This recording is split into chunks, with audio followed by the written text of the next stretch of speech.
Hello, Avon from Welshot, and in this 2-Minute Tuesday I'm going to be talking to you about the accessories I keep in my camera bag. The main one being a spare fully charged battery. If you run a mirrorless camera like I do, you'll know how quickly they can run out, especially in this cold weather, so always keep a spare fully charged one in your bag. Secondly, a spare memory card or two if you can afford them. I always have at least one spare card in the bag. You never want to run out of memory, otherwise there's no point in being out with your camera. So keep a spare in your bag. Thirdly, a lens pen.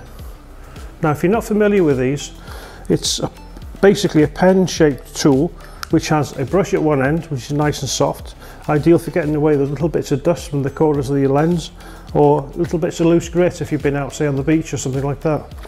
Whilst the other side has a felt pen which has got carbon impregnated into it, ideal for getting away those little greasy marks, maybe fingerprints or something of the such like. So a lens pen, a useful tool. Also a good quality lens cloth. Now why have both, you might say? Well, this has got its uses, but I would keep this for wiping away maybe the odd drop of rain which has maybe got onto the front of the lens, or onto the filters if you're using filters perhaps on a beach or whatever, so that would take away the water drops. And lastly, I've got a cable release. Now cable releases are really useful tools. They can fire your camera from a distance without having to touch the camera, so you don't give it a shake at all, even on a tripod. So it saves you having to use the self timer, but it's a more accurate way and it'll fire it instantly as well, so you don't get that little bit of a delay. So a cable release is always in the bottom of my bag.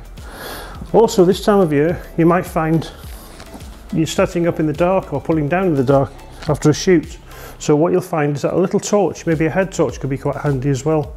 So it just helps you to see what you're doing and pack up at the end of the shoot. I hope you found these little tips useful. If you've got any more of your own, drop them down below, and we'll see you in the next one. Thanks for watching. Bye bye.